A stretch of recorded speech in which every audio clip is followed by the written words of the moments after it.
Hi, everybody. Welcome to In the Vine Dating Podcast. It is your host, Melissa Chavez, and here with me, I have Shekinah. Yesy. Denise. You know, it really bothers me that I'm the only one that says my last name. Like, I just started the ball like that, and here we are, but whatever. I guess I can't be a cool brand like you guys. Anyway, welcome, everybody, to our Thursday podcast. We hope that you had an awesome Thanksgiving. Sorry, this thing's wrapping around my foot here. We hope that you had an awesome Thanksgiving and that you were able to share it with your family, or if you had to work, I'm so sorry. Yessie and I remember those JCPenney days. Black Friday used to be my favorite, though. Yes, mine too. Yeah. A lot of fun, yeah. It was like very like high adrenaline. It was just so much fun. Yeah. Yeah. But it was annoying because it was like snowing outside and you had like the perfect time with your family and then you had to just rush out and go work. Yeah, and then at least JCPenney would feed us. Yes. Good food. Yeah, too. some good food. So, And we would have first dibs on all Black Friday stuff. Yeah. You would just hide it. Oh my You would gosh. hide it in the back. Yeah, And then you would go buy it on your lunch. I used to work in the jewelry department, so we would have stacks on stacks on stacks. It was so cool. Anyway, so we hope you had some good Black Friday shopping or Cyber Monday sales. So yeah, did you ladies have a good week? A good. I'm thinking about the last podcast where I was like, I'm going to your parents' house. So glad we could help you. Host you in your time of need. That was really funny. That was really funny. Okay, so it's Thursday, which means that we had our Monday podcast, Who's in the Vine, release on Monday. And you guys finally got to hear from the voice of reason herself, Pastor Linda. And it was kind of nerve-wracking. I'm not going to lie. Like, it was, because, you just want to make sure that you do people justice. Yes. And an hour was not enough in order for us to be able to put on display the amazingness that is Pastor Linda, but she sure did a good job. Yeah. Right? What did you guys think? I thought it was really funny. I thought just the dynamic, obviously, it felt like you were just sitting next to her and just talking to her. Yeah. Like there was no camera, there was no mic. It was just like your guys' authentic relationship already, but it's just being displayed for, everyone to hear and see. Yeah. What about you, Shikay? Well, it's my mom. No, I love it. I love having my parents go up there because we do talk about their leadership so often. Yes. And to finally get them on the podcast and the camera recorded is just awesome. And to everything that we've kind of been talking about, to hear it come from the original voices, if you will, is actually really cool. And so I love my parents. I'm so close to them and I'm so proud to be their daughter. So it's just awesome that I get to have a mom that people regard so highly. Yeah. I agree. Not Destiny. What the heck? The other daughter. What did you think? I agree with what all of you ladies said. I think it was really cool to finally hear, from the voice herself. Yes.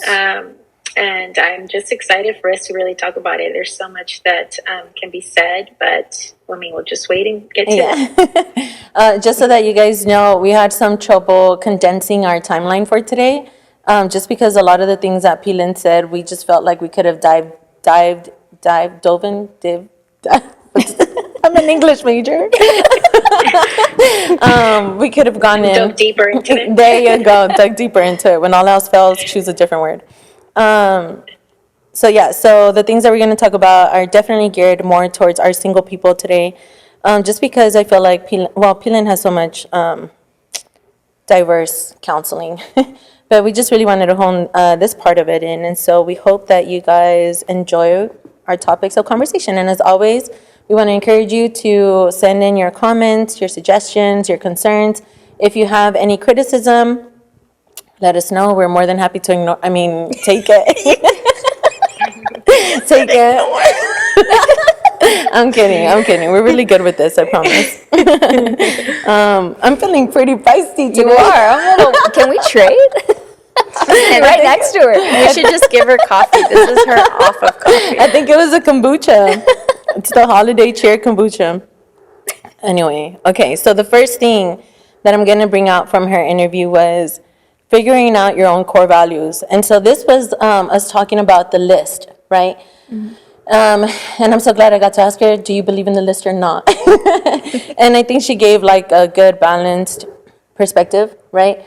where it was like, well, the list should really come down to like your own core values, not your personal preferences. I added that extra part because it makes sense.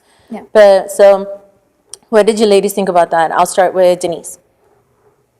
Yeah, I mean, I think that's really, really important because anytime you go into a relationship, I mean, even just friendships, it doesn't have to be a courtship, just in friendships in itself. It's important to know what your core values are because that, in essence, that's what the foundation that it's built upon. So if we're not going to have that strong foundation, at some point, it's just going to be wrecked. And not only that, but at some point, either you're going to suck that person into your lifestyle or that person's going to, be sucked, or you know what I mean? Right, it's going to be... Somebody's going to be sucked into somebody's lifestyle.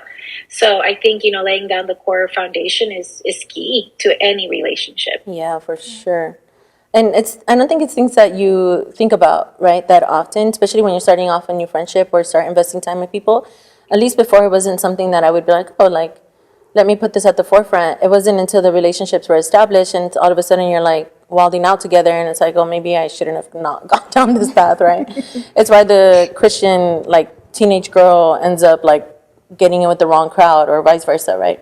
I think your dad kind of has like a similar testimony. Something about that? Am I tripping? Yeah, no, I mean, he had his testimony. For sure. He was out getting a testimony. Yeah. What do you think, Yessie? I think it's really great that she shared at least her thoughts on the list because she did share that she thinks that people should definitely stick to their standards. And I think having standards is definitely a necessity in any relationship. Yeah. Yeah. What about you, Shakane?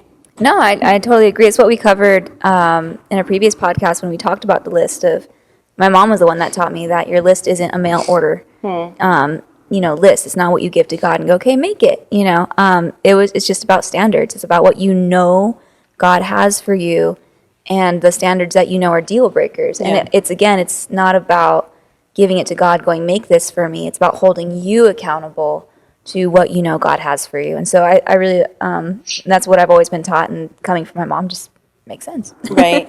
That's really good. So I kind of called out myself and Caitlin when we were in the middle of the interview, but if somebody were to ask you, like, what are your 5 common, or maybe 3, let's say 3 core values, what would you ladies say? On the spot. Yeah. I can list 2 right off the bat. Okay. Faith and integrity would be my top 2 right away. That's good. What about, you already have your mans, but... I would say family, honesty, and respecting our position in our lives. That's Yeah. good. That's good. Oh, yeah, you're really good at that. Denise? I think the obvious one is having a fear of the Lord. But I think having a willing and open heart is key for me because I feel like you can really work with somebody who has an open and willing heart. Definitely being integral and trustworthy. And a core value for me was communication, being able to have dialogue. Yeah, that's really good. I should probably answer, huh? So I think for me, obviously, like the fear of the Lord or serving the Lord. A second one is family, which is interesting because I remember when I first started like opening my heart up to like dating or whatever, family was like the last thing because since I didn't come from like a whole family, to me that was like on the back burner, which is crazy, right? Because being with a spouse is family. So that to me is wild. And then the third one is love of country. Am I right? I'm a snap for that. Very on brand. Very on brand. Okay. So, and I really like that she said also because, which goes back to the mail order thing where it's like, I feel like when people put a lot of these crazy requirements, right away what they're doing is they're setting themselves up for nobody to be able to meet those things, right? So in a way, it's a way of like putting up these like barriers that nobody can cross. And then, but what happens, I feel like, is they start possibly, right, being angry at God because like, well, these people that come in, like they're not meeting these standards and like you holify yourself or you make it seem more spiritual than it really is. But in reality, what you're doing is you're putting up these barriers so that nobody can like really, where you don't have to put yourself in a place of vulnerability, right? And so when she said that, I thought that was really really key. Okay, the next thing that we talked about was waiting for marriage to answer or to ask the tough questions. And I think we might have touched on this in the previous podcast where people think that getting married fixes all the problems, when in reality, It amplifies them. That's what P. Lynn always says. Yeah. She says, once you get married, it gets amplified. oof, And I remember, Denise, I'm going to share some advice that you've given me, that Satan will try so hard to get you in bed before and then get you out of bed once you're married. so good. So it's just amplified. Yeah. No, that's actually really good. And having these questions, like, it is really difficult, right? But as we talked about in the podcast, in the interview with her, it's like a lot of people think that, oh, we'll figure it out when we get there. Oh, we'll figure it out once we cross that road. But at that moment, like, the tensions are already super high, right? Because now you have so much on the line. Now it's like, well, no, we've already made this commitment. So now there's that added on layer of fear, that added on layer of commitment, that added on layer of, so whatever the case may be. So having the tough conversations, although easier said than done, can definitely save you from like a whirlwind of trouble. And so, Shakay, I'm sure you have a lot to say about this. Oh, yeah. No, for sure. It's actually a really common thought to think that once we get married, then we'll work on our issues, or once we get married, then we can follow up with these things. And I'm the kind of girl that I'm a little much on the first date. She's the one that asked the credit score. No, I'm not. I mean, I never asked credit score, but I think I should. It's a good question. But no, I will admit I can be a little much on the first date, but that's because, one, that's how I was raised, and two, I've seen so many of my friends my age or even older who do start dating somebody. They're into this relationship, they have strong feelings for each other, and then they find out, oh, they have a bad family dynamic, or they have certain core values that I don't agree with, but there's feelings involved. And when your feelings are that heavily involved at that point, you start to convince yourself to kind of navigate and sway away from those core values. And that's always broken my heart with some very close friends who I've seen just get completely turned away from their relationship with God, or I've a lot of my friends even lost their virginity to people that they didn't end up staying with because of that very thing, because they didn't establish from the very beginning of where do you stand on this. And when they did get to that point of that discussion and those feelings started coming into play, they started kind of swaying, well, I really like him. He's a really great guy. He's, we go to church together, and I guess he didn't really know, and I guess I can. And it's sad. It's really, really sad. And so because of that, I've always been so strict to communicate that from the very beginning. And I've had guys call me a little much, which is fine. And it's just right there, it just showed me, if you think that's much, dude, like, it gets worse from here. Wait till you meet the dad. Yeah, I was like, wait till you meet my dad. I was like, you can't handle me. Yeah. So yeah, I get a little, I have a speech prepared, I was like, I let them know, this is who I am, this is my belief system, my cores, and buddy, I will not sleep with you unless it's our wedding night, you know what I mean? And so I make that very, very clear. And yeah, honestly, I've been called a little much, and I've had people like, we're just on a date. I go, I'm not ready to propose to you anytime soon. And I'm like, you're not ready to propose to me at all, buddy. Ever. Yeah. And I admit it, I can look at it from a third person, and I'm like, I am a little much. Yeah. But it really has created a healthy boundary of people who just right away we can make that decision, is this going to work or not? And so that's why I've always been strict about it. I haven't changed my stance on that at all. I'm sorry for those future guys out there. I let it be known where I stand, but it's been nothing but helpful for me, and I've seen nothing but positive fruit as a result, and it lets you know as the gentleman where I stand, and now there doesn't have to be that guessing game. Those you know what I mean, of like, where do I play? Where are the boundaries? Where do I, you know what I mean? We can just know right from the beginning of, okay, can we move forward from here, knowing that these boundaries are already set. Okay, so I'm gonna play a little bit of a devil's advocate here. Do it. So what is the difference between that and having some crazy requirements? Give me an example. So for example, we just talked about having the crazy requirements, like an extensive list, right? And then using like your black and whites, your common cores, what is the difference in the approach? The difference in the approach, I'm not sitting there reading my list, first of all. I'm not just like, All right, buddy. For me, like I'll give an example. For me, my core values are just by one, how I'm raised, and just things that are very important to me right off the bat is no drinking, no smoking, no sex, and I value my faith with God above everything, and that's displayed in my consistency with going to church, my family time, my tradition, that kind of thing. So that's kind of where I leave it, is let me just let you know who I am and my core values. From there, if you're okay with that, from there we can slowly get to know each other. We can slowly get to understand the deeper, more in-depth things, and okay, where does that come from, and that kind of thing. But as far as the list, the common list, that the stereotypical list, I should say, that so many people have come to know, is I'm not sitting there going, okay, does he have dark hair? Right. Does he have this? Does he have that? Is he 6'4"? Is he that? No, these are core values that will never change, ever, with anybody who, whether I'm in a friendship or a relationship or anything. And those are what I want to communicate right off the bat, because I know that not everybody agrees with those things or has a different view on those things.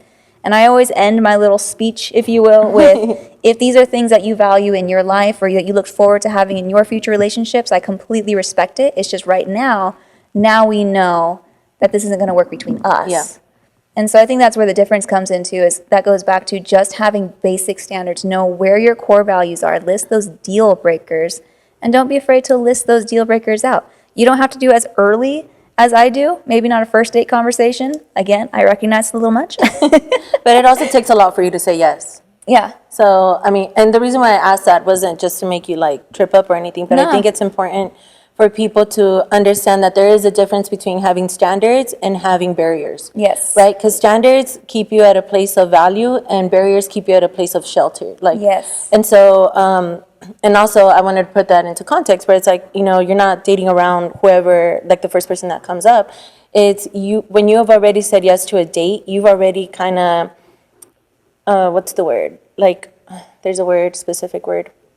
But you've already scoped them out, right? You already know who they are. They've already been a part of your life a little bit, to the point where you're okay, this is worth looking into. Yeah. You know what I mean? So it's not like a random stranger, right? Yeah, and no, like you said, that there's a difference between having those core values and I'm just using excuses to put up walls. Yeah. A lot of women do that as well. If you're not this, or that, the other thing, they use an excuse to push everybody away, and that's not healthy either. So that's what I'm saying. It has to be core values and deal breakers. But if you're just listing up things that are impossible for any guy to reach, well, then that's something that, and again, this goes both ways for both men and women. Right. But that's just something that you need to look within yourself, is if you're finding that absolutely nobody seems to meet these standards, then you really need to you need to ask yourself those questions of, are these healthy standards, or am I just putting up walls and using that as an excuse to keep people at an arm's length? Yeah, that's good.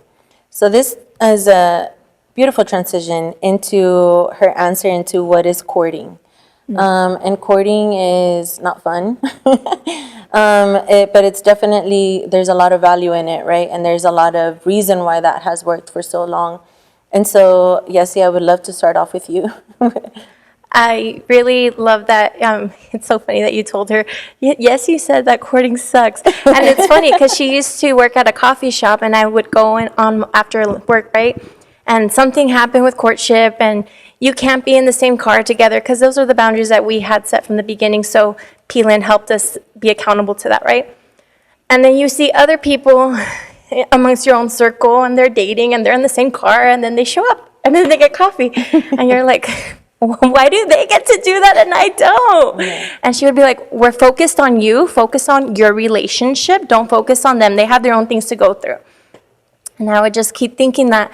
And I would keep telling her, I could write a whole book about how courting sucks. And she's like, when you get married, you're going to really not think that. You're going to cherish these moments. And I do. I really do. I cherish those moments of courtship.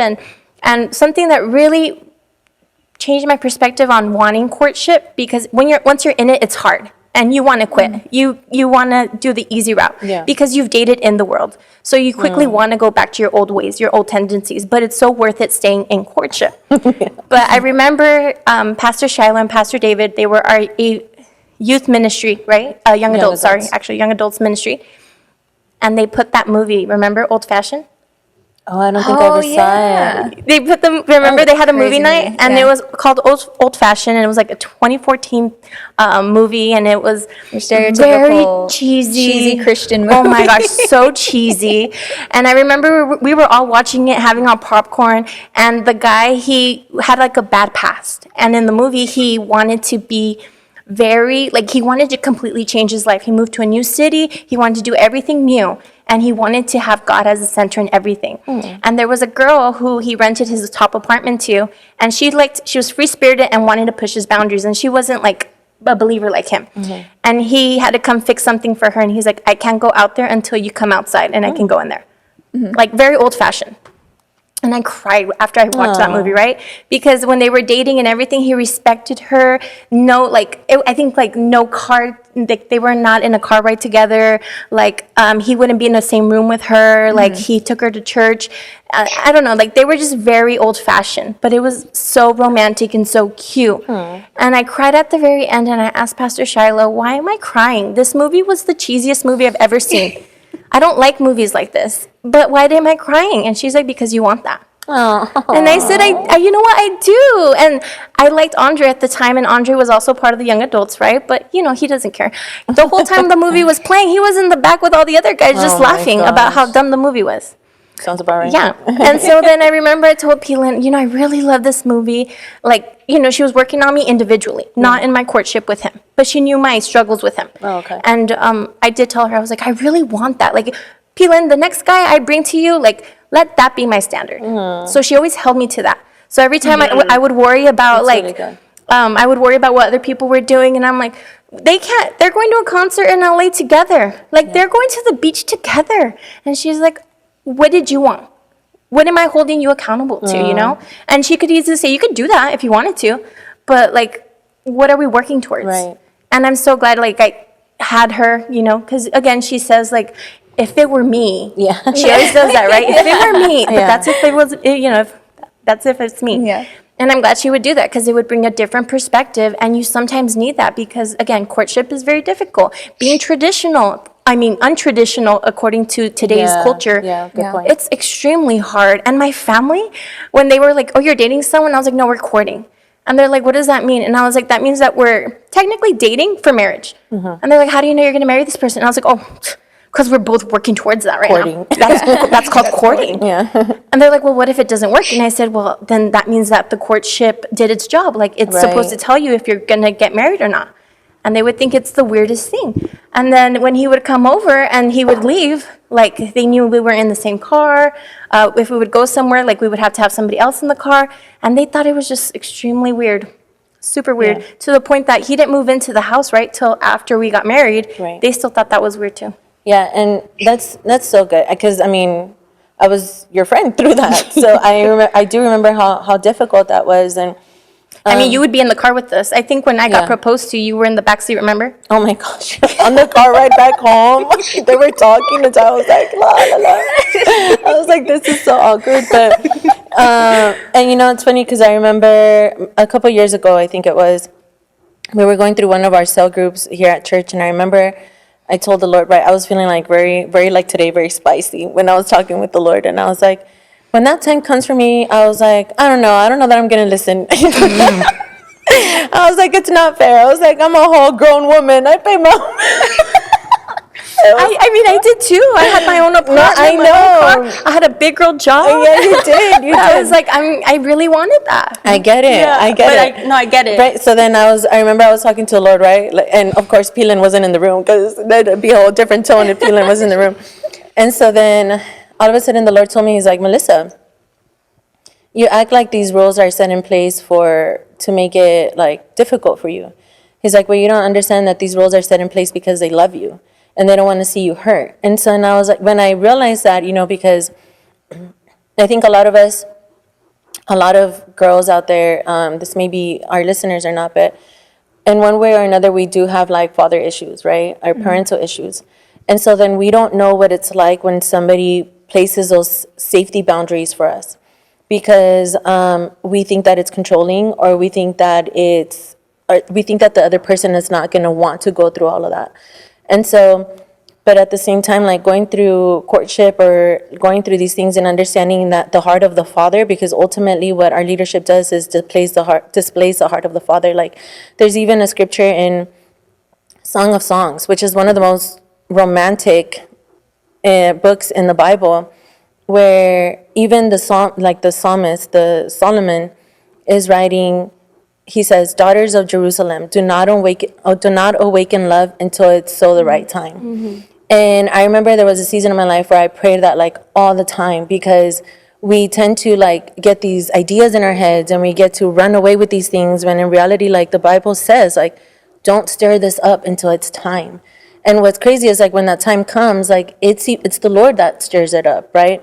And so in doing that, I've learned, and you guys can correct me if I'm wrong or tell me if this like relates to you, but now I'm at a place in my life where instead of praying, like those prayers like, Lord, like wanting to make somebody stay, quite the contrary. I'm like, Lord, if this person's not for me, let them go, right? Kind of goes back to the story that you were sharing, like, because the moment that I'm afraid of losing somebody, then I already know that I put that person in the wrong place in my life, especially during courting, especially during dating. And so to me, that's why courting and dating is so important. Well, obviously the courting, not the dating. And the reason for that is because you allow people, the right people, because that's something that I can't emphasize enough, like inviting the right people into the courting process, because there's other people who really just want to be entertained. And there's other people who aren't, I remember Denise, like just a few weeks ago, she was like, look, you gotta see, if you're gonna allow people to speak into your life or you're gonna have people to have any sort of influence, allow them, like look at their fruit. If their life is not producing fruit, if they're saying one thing, but they're doing a completely different thing, then clearly those people are not to be trusted in this area, right? And so then that to me speaks volumes, because I'm like, wow, we get so misguided by the world and its standards and all these things, when in reality, I think when you get to a place of really having that fear of the Lord, as Denise was saying, when you get to a place of understanding your own value, and you get to a place of understanding even other people's value. I remember like a couple episodes ago, it's like, how do you keep your heart from getting bitter? It's like you pray for that person. And then if that person's not for you, then it's not it's not a bad thing, and it doesn't mean that they're evil. Like one thing that Pastor Linda always tells me, she's like, look, if somebody rejects you, it just means that you're not their personal preference. Just like I have personal preferences, just the way that we all have personal preference. Like if I reject ice cream flavored vanilla, it doesn't mean that it's not good. It's just not my favorite, And so if we can apply that to that, then we can apply that to this, right? And so coming back to this courting thing, which I know we're still scratching the surface, that's the point of it. And so that's the reason why you were able to endure what you endured with the courting, because you understood that it's better to have the sacrifice of that moment than have those consequences than wait 5-6 months down the road and pay those consequences that are filled with so much hurt and regret. And like, I'm sure the people that you were looking at, I'm sure now you look at it and you're just like, wow, like I'm so grateful that I stuck to my own lane, Denise, you've been awfully quiet. What would you like to say? One, I love that story. Yes, I never heard that before, especially with the movie, right? But I think you really gave a beautiful description of the process, not only of courting, but the accountability of it. And one thing that I really love about Pastor Linda is that she holds us accountable to what we ask her to. It's not like this dictatorship or like, I'm going to tell you to do X, Y, and Z. No, Exactly. She is the most she does not micromanage at all. And that's what's so mind blowing to me, right? But at the same time, she has such a love for people that she's like, okay, if you want to be held to that standard, like I'm going to remember that. And I'm going to allow you to get to your goal. And that's such a place of love. Yes. And I love what you said too, Melissa, because as a parent, I just had this conversation with my girls this week about, I have these rules for you because I love you guys, and training that and helping them understand that is so imperative at such a young age, because you're right. Us as women, when we're courting, we've been so tainted by society. We've been so tainted by men. We've been so tainted, not even just men, but relationships. We've been tainted by, like you said, past traumas, especially from parental wounds, that it's you don't even know what healthy is. Yeah. So it's like, having to redefine it, having to relearn it, having to just, try to go through it is so hard. But I love that as we're talking about it, we're allowing people to see what it can look like. Yes. And it's obtainable. And what I love is that we have people on the panel that have walked through it and have done it. And it's like, okay, this person did it. It kind of goes back to the testimony you gave, Shekinah. Remember about that guy who's the life that they lived. And it's like, yeah, because we've lived that type of life. It's like, it's obtainable to you if you're willing to, to want it. Yes. Yeah. All right. So would you ladies like to add anything else? No, I think you guys covered a lot on that one. That was awesome. Yeah. Yeah.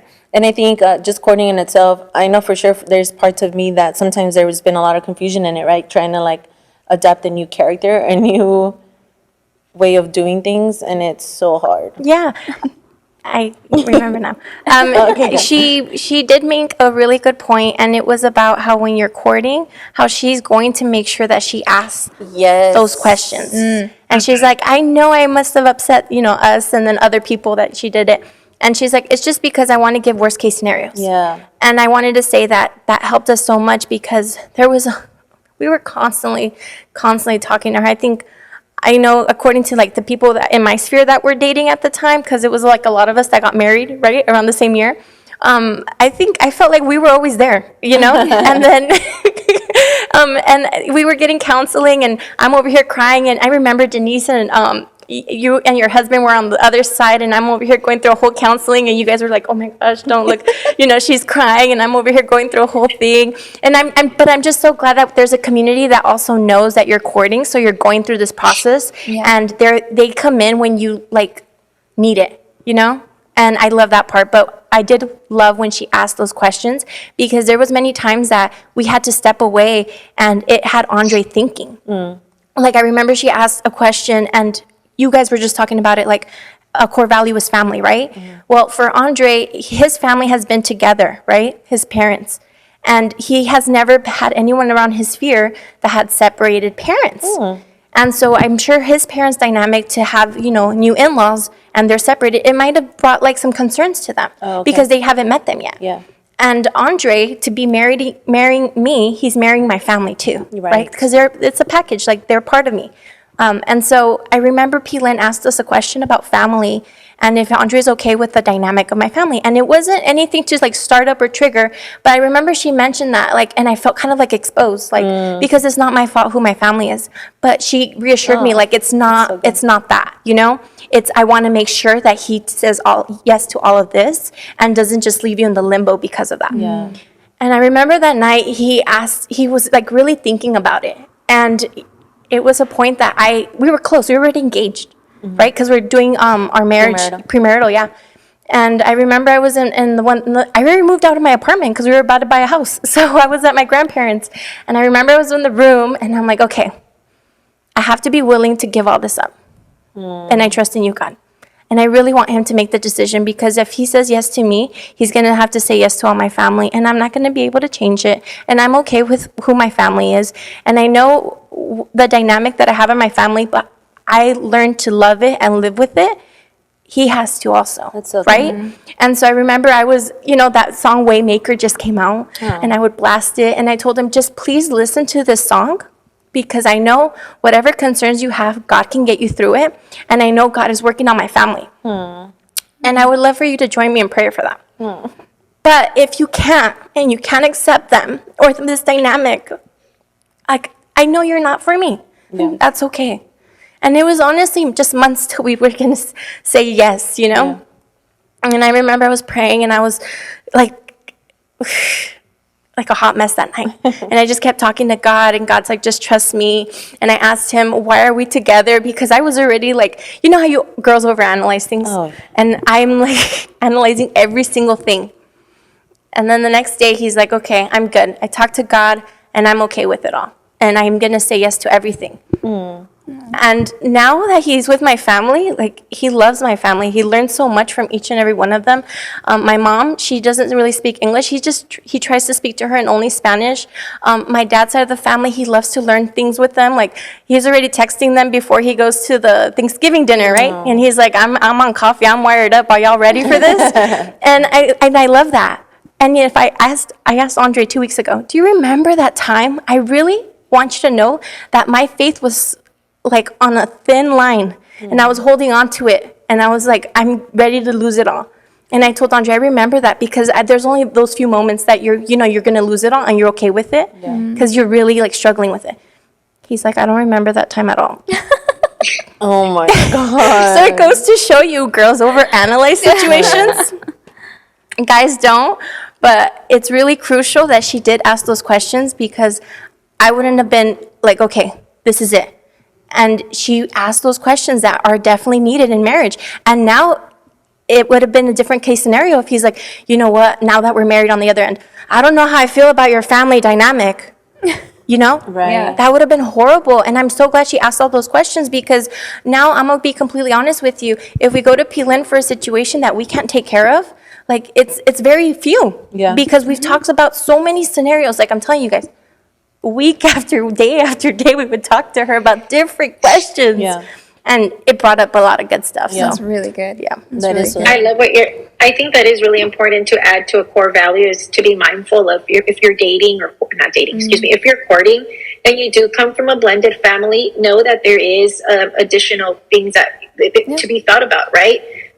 Because I'm on the other side. My husband actually comes from a blended family. So there was a lot of things that were brought upon that we had to ask questions that, for example, our kids have two grandmas, okay, are we calling them both grandmas? So just little things of that nature are things to be mindful of, to really think about adding on your core values list if it's something that if that's a dynamic that you're a part of. Yeah, that's really good. Yes. And, thank you for sharing that. That is so good. And I think that actually leads us really good to this next point where it says better alone than in bad company, right? And obviously I'm not saying that Andre in that moment was bad company, but it's still, if he would have said no and you still would have continued to pursue something, that makes me want to make 2 points. The first point is that then you would have had to make that decision. Am I okay I would have with, said no. Right, Yeah. right. Yeah. But in theory, right, now the ball would have been back in your court, Yeah. right? And then the second thing is, I think getting to that place where you're willing to just like let it go, right? Let go, whatever, because you understand that it's not, that it might be God's will, but it ended up not working out, right? And so that is so difficult. It goes back to the whole Abraham and Isaac thing, where Abraham had Isaac and he had like the very promise that he longed for so long. And then the Lord is like, hey, like bring him up to this mountain, you're going to sacrifice him and all these things. And then once he showed that he was willing to let go of the very thing that he desired the most, that's when the Lord came in and was like, you don't have to do it. And then he provided another sacrifice. But it was that place of being willing to let it go that Abraham had a revelation of God that nobody else had. Abraham reasoned in his mind that God would be able to resurrect him, right? Would be able to resurrect Isaac. Why am I saying that? It's not a bunny trail. I promise. The reason why I'm saying that is because in those moments of sacrifice, in those moments of getting to a place where, you know what, God, like, this is all on you. Like, my number one desire, which really ties even into her last piece of advice, which is like the person that you need to please first and foremost is God. Yeah. And so in that place, you get a new revelation of who God is, right? Because now I'm sure that strengthened your relationship with God, because now you're able to trust God in situations where you and Andre don't probably see eye to eye, right? Where it's like, okay, like, I'm going to the Lord for it. One thing that Denise always like beats into me is pretty much like not being that nagging wife, right? And so how can you avoid that? You avoid that by taking, I mean, I'm not saying there's not a discussion, I'm sure, but like taking it up to the Lord, right? And so in that place, the Lord is able to work on both of your hearts, right? And so that's the reason why, because, one thing that I was asking myself is, why is it important for anybody to date somebody that serves the Lord? And of course, we know that, right? Yeah. But when other people out in the world have had successful relationships, I guess, for whatever that means, like, how would you tell them it's better with God? Like, and I think to me, that's it, right? Because it's the Lord, and I've mentioned this in other podcasts, where it's like the Lord has both of your interests in his heart. Yeah. And so when the third party, the three-chord strand, has both of your hearts and minds, then you know that the situation is always going to be a win-win-win, like The Office, win-win-win. So yeah, and also something that you made me think about is like that scripture where it says like, would somebody start building a building without counting the cost first? And so a lot of people going back to waiting till after the marriage, where it's like, oh, we'll see how it happens. It's like, no, that's why Pilan does the nitty gritty. That's why she said, my job is to try to break you up, Yeah. right? Because you have to count the cost before you enter into the marriage. Because a lot of people get married for the wedding day, they don't get married for the marriage. And so that's why I think she hones that in so much, you know? Yeah. So yeah, better alone than being in bad company. This next one, the flirt to convert. That was so funny. It's so funny because if you know Pilen, you know that this is a way to set her off. Talking about flirt to convert and all that good stuff. So one of the good points that she brought up was the 6-month rule. And I think we've seen that weed out a lot of bad choices, right? Shekinah, anything you want to share with us about that you've seen? No, it's just a funny one because you're right. That one riles my mom up because So funny. even as a joke, it's just one of those things she just gets annoyed with. I'm just, you know, if I just make it a point to just tease her constantly. You know, if I see somebody Like a and I'm good just daughter. like, I wonder if he's, you know, it doesn't matter. Flirts convert, right? And then I just look at my mom and she's just giving me the death stare, like. It's so funny. I just love to tease her about it, but no, it's an absolutely ridiculous concept. It's the flirting to converting. The flirting to converting is a ridiculous concept. Let me clarify Yeah. Thank you. It is. It's just. I don't know. I just. Well, let's get down to like outside of the humor for a second. Right, we're called to disciple, right? Yes. And oftentimes the people you disciple are underneath you. Yes. And so, why would you want to marry somebody underneath you? Does that make sense? And somebody that you have to build up in the faith to meet your level. I don't know, it's kind of a twisted concept, in my opinion. You know, and when you kind of think of it in that terms of, I brought them into the church, and then I just kind of threw them at the pastor and said, build them, you know, and too often I've seen it play out so horribly where I've seen men and women going to church for the wrong reasons, for that one guy, for that one girl. Yeah. And then when they really start to get involved, and as we all know that being a Christian doesn't make your life easier, when they do get hit with those spiritual challenges and they do start getting tested, that's when things start to kind of flip-flop. And it goes back to, if you're not standing on your core values, now you have feelings for this person. You've been dating this person for a while. Now their core values are flip-flopping. Are your core values going to flip-flop with them? Or are you just going to end up being heartbroken through that process? It's a whole mess. My mom also said that it has worked. Yeah.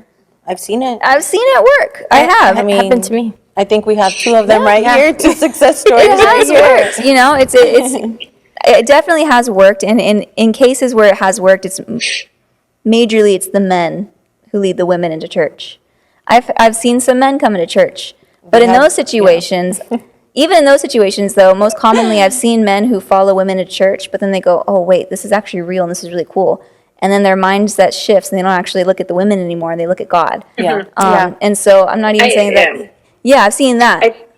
I think that's the key because, I mean, let's be honest. If we all heard my husband's podcast, he came because of me, right? Yeah. But he said that the reason he stayed was because, I mean, let's be honest. At some point, if he didn't have that encounter with the Lord, the foundation was not solid. Yes. So either he would have been gone or I would have been gone. But because he had an encounter, I mean, I had already had my personal encounter with the Lord at that time already. But because he had the personal encounter and he said it himself, that's what made him stay. Yeah. So I think, I mean, at the end of the day, like it leads down to people need to have that personal encounter with the Lord because they have to serve the Lord because they have that yearning to, not because of another person. Yeah, I completely agree with that. And it kind of goes back to what you were saying earlier about like the willing heart and like that genuine desire to seek God out for themselves, right? And that you can't fake that. Like, Yeah, you can. Yeah. You can, I think the only reason why I think we ourselves fool ourselves, right? Where we're just like, oh, but genuine relationship with God, like that's something, because even when people are failing if the relationship with God is like legit, then you can see the sorrow, you can see the humility, you can see the, God, like I really want to get better at that. You know what I mean? And so I think that's the major difference. It's like when people are able to have the willing heart, but just have that encounter with the Lord for themselves. Like I know with you, for example, you were already seeking God. Like Yes. you told us from the very beginning, like that you were praying to God, and even though you hadn't come to a church yet, you were still seeking Him out, right? And I was seeking a church. I was doing church on YouTube, and then remember I was working all Sundays. Yes. So Andre found out that I was looking for a church. So he said, we were just friends at the time, and he said, oh, well, why don't you just come to our church? And he didn't just invite me. He invited another girl who still goes to our church right now, too. And I worked with her. So we were both coming the same Sunday. But I remember Andre tried to link me up with Melissa because my gosh, obviously this story, when I'm when you invite somebody of the opposite sex, they're not, you want to lean them on, like if Andre invited me, push them to a woman, right? So then the woman can disciple the woman and the men can disciple the men, right? Yes. So Andre was like, Melissa, can you help me? Can you grab Yessie and like make her feel comfortable? And then what was Melissa's response? I'm going through my own crap. This was like 7 years ago, okay? He was like, can you not? She was like, It can was you so not? I'm going funny. through It my was own stuff. so funny. And I remember I saw her and I was like, hi, Melissa. And she just looks at me and goes, hi. And then she just walks away because she was going through her own stuff. You could see it all over her face. But thankfully, there was another friend, Lily, and she was like, come on, let's go to the very front and worship. Shout out And to I was Lily. like, oh my gosh, cringe. Going to the very front, that's so scary. But I remember I sat back there and I cried. And I've never felt the love of God so heavy.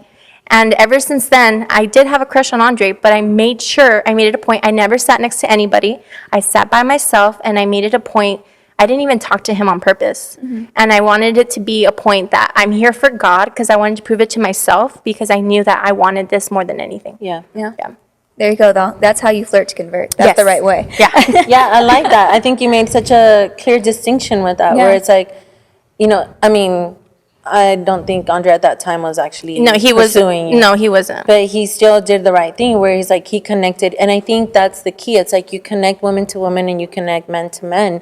And then let them build them up. Yes. Right? Let them, because out of there, it goes back to kind of like a preemptive courting, right? Because now other people are going to be able to see, hey, like this person's genuine, or this person shows up and they're just kind of like, what? They're kind of looking around. It's like all these things. So it really goes into, you really need a community of people in order to be able to do life. Oh, for sure. And life in sometimes it's hard general. to identify your own faults, right? And it just made me think of, there was a young lady I knew who was just in love with this guy. He was a church guy, but he was engaged to somebody else. Oh my gosh. That's so awkward. Yeah. But prior to him being engaged to this other girl, she's like, I don't get it. I don't get why you fell in love with her.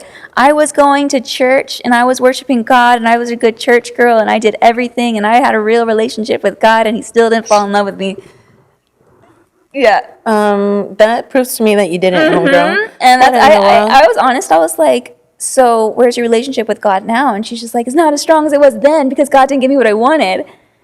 And I looked at her and I was just like, you don't hear that? Yeah, like, are we both in this conversation? It just broke my heart. And sometimes it is hard though, because when you're so stuck in this, I know this is what God has for me, but really it's just a prideful fleshly desire.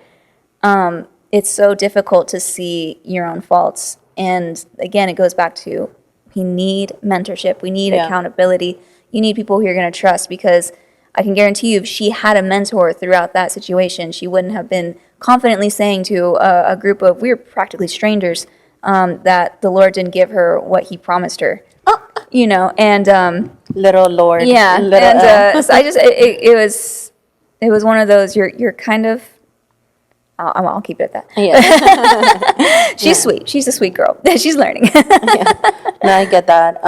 It's definitely really hard, but you really have to seek the Lord for yourself. Yeah, and he'll test that. Yeah. Oh, He'll test it. Yes, he will. did. Yeah, he did. Yes, I was he actually did. just remembering, because I actually came into the church because of a guy.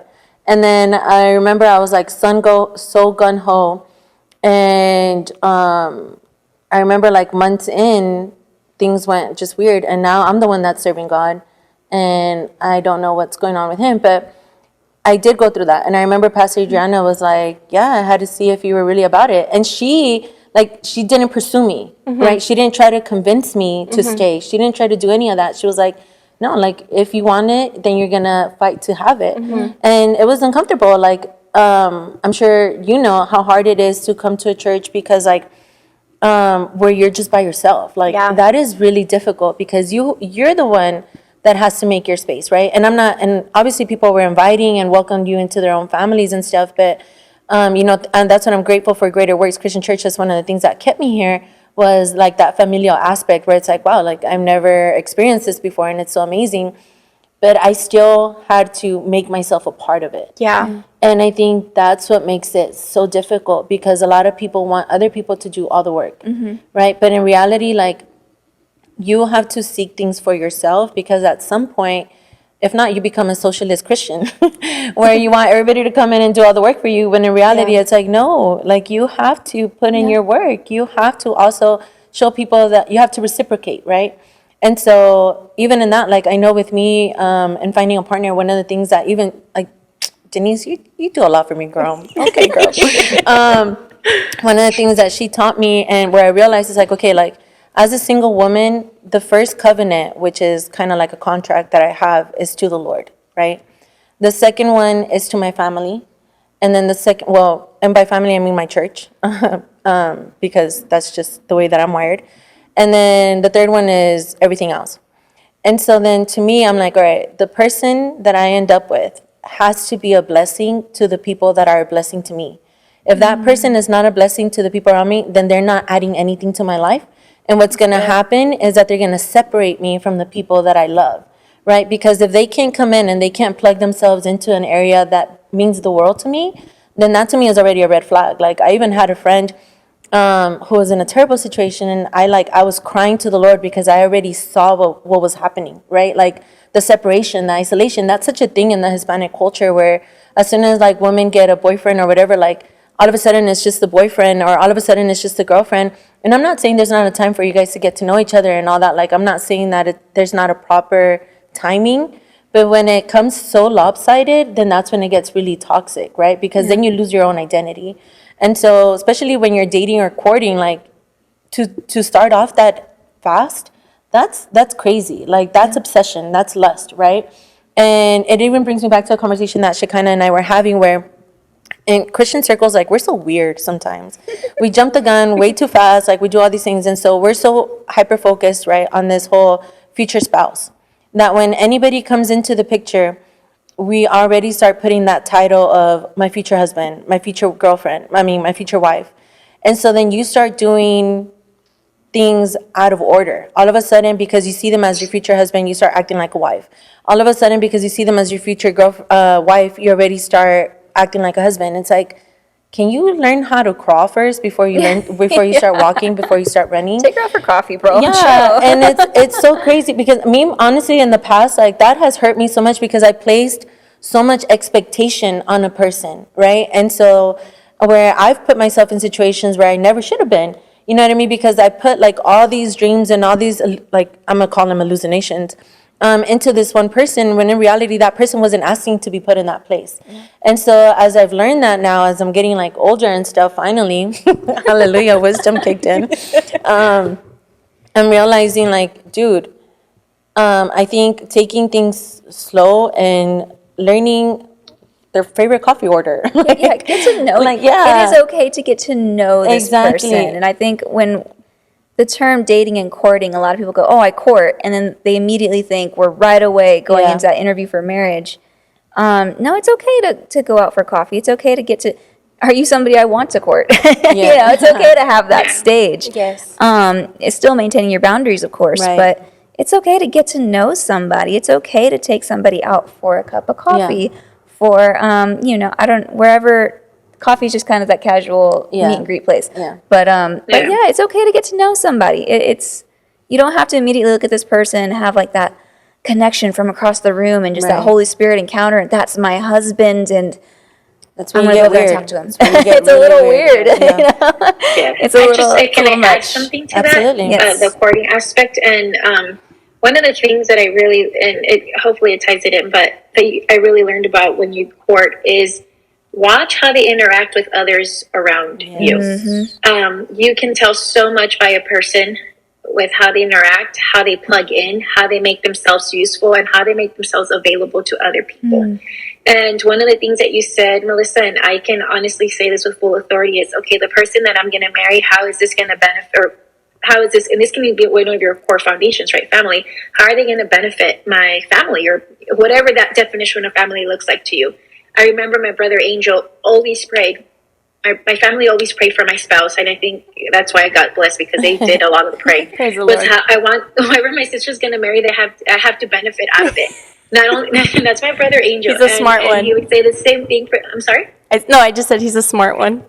Yeah, and it did. My husband gave Angel one of his, like, first jobs out of his Food for Less, and he's been a benefit to all of my friends. I know Melissa's been benefited from my husband and other people that I've mentored, and so to say that, to have that type of prayer, I think is a valid one. To see how my husband, when he first started, when I was with him, and I started to see how he treated the people around me, how he treated my friends, how he was always serving, not just me, but my friends. And I'm like, you have no business serving like everybody around me, but yet you do. But that's his heart. Yeah. And because I saw the servant heart that he had, I was like, man, like, I can trust you with my heart, because I see how you take care of everybody around you. Yeah. So I feel like I can trust you to take care of even me. Yes. So I just wanted to add that. That's really good. And you touched on a specific term, servant heart, and we're going to have to dive into that one of these episodes, because any successful relationship requires servanthood. And it doesn't mean slaveship. It's really like laying down your lives for one another, right? So can't wait to talk about that. I think that's going to be hot fire. So that, I'm going to start wrapping it up here. And so the one thing that we did ask her was, if you want to seek out mentorship, what do you do? And so I love that she kind of threw it back on the person seeking it, right? Where it's like, well, make sure that, one, you're available, and two, that you're willing to do the work. Because one thing about Pilin is that she's never done the work for me. She's gone through her own stuff and her own testimony, which I think in essence is the work for us, right? Because she's able to talk about out of a place of victory. But I also had to be the one to seek out, right? We all had to be the ones to be like, hey, you know what? Like, I just got out of work. Like, can I please go and talk to you? Or can I do this? Can I do that? And that's with any person, right? Because people's time is valuable. Yeah. And as I mentioned before, like, time is currency. And so I loved her answer. Like, did you guys have anything you wanted to add to that? Like, Yessie, do you want to add on to that? No, I think that she gave a great response. Actually, I do want to add something.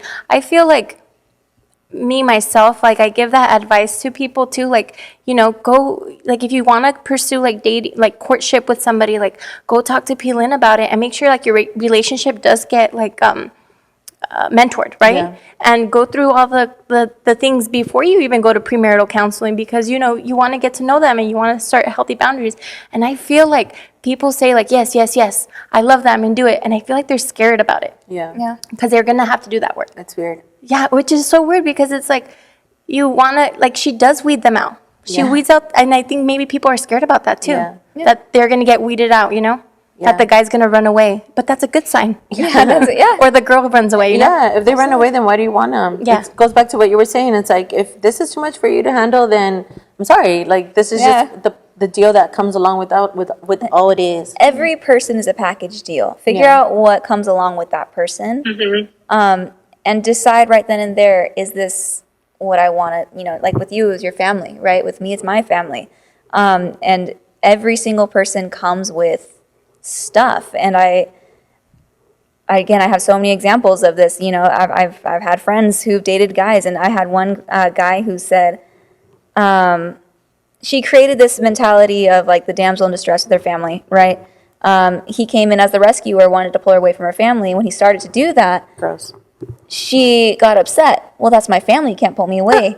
Yeah. And so it was a very toxic situation, but it just goes back to, I remember I was 15 at the time, and he was like 20. But it was like a close friend, so I took the phone and I was like, listen, buddy, my friend is a package deal. You don't want her family. You don't want her. Like, and I remember saying that, and that's something that just came out. That would have been the Holy Spirit, because that's stuck with me ever since then. If you don't want her family, if you don't want this, You don't want her, and that's just something that I've repeated to myself constantly, is that every person has baggage. Maybe baggage is the wrong term, or it comes with stuff. Yeah. Figure out what it is. Including yourself. Absolutely. Don't just exclude yourself from that. Figure out what it is and figure out, is that something I'm willing to move forward with? Yeah, and then come around, like, one thing, I think the reason why Andre kind of got scared a little bit was just because I said, it's going to be hard. Christmases, it's my mom's birthday. We're going to go here. Then we're going to go to my dad's. And then we're going to go to your parents. And he was like, I don't know if I'm ready for that. Like, he thought it was going to be hard, but we've done it. And it's fine. Yeah. It's totally fine. Yeah. So I remember. I just want to add another thing, because I know this is something that P-Lin's taught me. And even as you courting, right, and we talking about family, you also have to be open to the idea that now when you get married and you have your children, now that's your family. Yes. Yeah. Yes. And if you're a husband and you say, okay, we're not going to spend holidays with 30 different people and it's just going to be us, we have to be okay with that. Yeah. And coming from a Hispanic culture, that is extremely difficult because you get to, you can already hear all the words that are being said, right? But part of that family is learning how to become your own unit and to establishing your own, if you want, right? I'm not saying you have to. I'm just saying, like, if that's something that you guys are wanting to do, is establish your own routine, establish your own. I love the story that your mom shared about Thanksgiving, right? Like how at one point it was like, you know what, we're gonna have Thanksgiving at our house, right? Your mom and your dad should kind of. And it's like whoever wants to come at that point can come. So part of that family also not just means being included with them, but also means branching out, right? Because that's what it says in the Bible. Branching out and now creating your own family dynamic. And that's something that both you and your spouse have to also be okay with, because that's also a possibility. I love that A-Rob actually says that even when he marries you.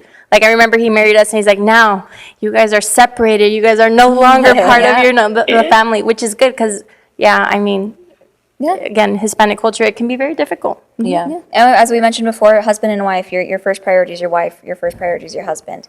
That's marriage. And so when we talk about the importances of family and are you okay with those traditions being implemented in your life, we're not saying that those things should be put above your spouse at all. Because once you're married, you've made that decision. My spouse is my number one. So that's why it's important before you married to establish those boundaries and to have those conversations of, are you okay with my family being involved in my life the way that they're involved? Because once you're married, you've automatically said yes to all of that. And so that's my mom's go-to. You've said yes to all that. It goes back to what we talked about in the interview, where it's like, if this is the way the person stays forever, like, are you okay with that? Because that is what you're marrying. And obviously, like you, as I said there too, you evolve together and you shift, right? Different seasons and different things. But it's like taking the person for where they are. Okay, so last but not least, her number one piece of advice, which there really doesn't need to be much more commentary on this, but that is the number one person you need to impress is the Lord. I think this is one of the most freeing and one of the most sobering things that we could ever attach to our lives, because it's not just in who you marry, it's not in how you court, how you raise your children, it's everything, it's every part of your life, right? And so, P-Lin, you're a real one for that one. You're a gangster, like, it's also the hardest. I think you're tested with that all the time. Right? Because you can think that you have it all. You can be like, oh yeah, I'm really doing this for the Lord. And then you're put in a situation where you're afraid to say no to somebody because it's like, I don't want to hurt their feelings. Or what are they going to think about me? Or this is not the way it's always been done. Or, you know what I mean? And then you realize, like, I'm not doing it for the Lord. I'm doing it to please someone else. Yes, that's true. So I think that one by far, personally till this day, I still struggle with it. And I know that's her number one piece of advice. And I continually have to be reminded of that. And I'm continually putting it in the forefront.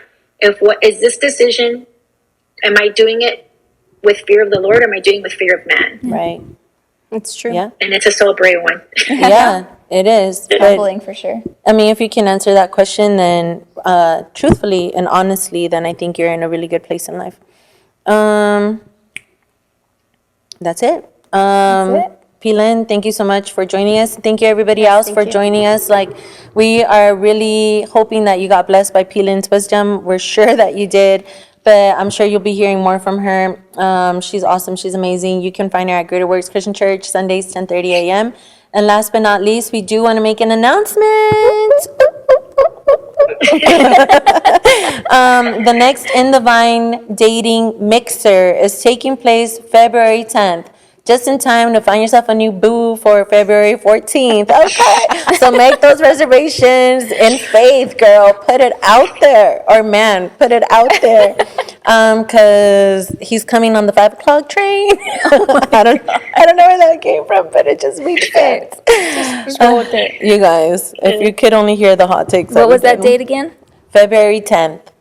And stay tuned because we're going to have different age groups this time around. Yes. And we are changing just a few things. We're tweaking things a little bit. So it's just going to be a lot of fun. Yeah, we got a lot of great feedback from our last event, so we're happy Yeah. to implement those things. Yeah. All right. Thank you so much for tuning in. Remember to download the podcast. That's how RSS reads this. So make sure you download the podcast. Make sure that you share it. Make sure that you like it. Make sure that you comment on it. Make sure that you blast it all over social media.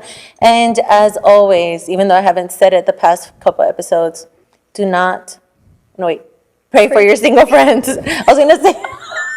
I was going to say, do not forget.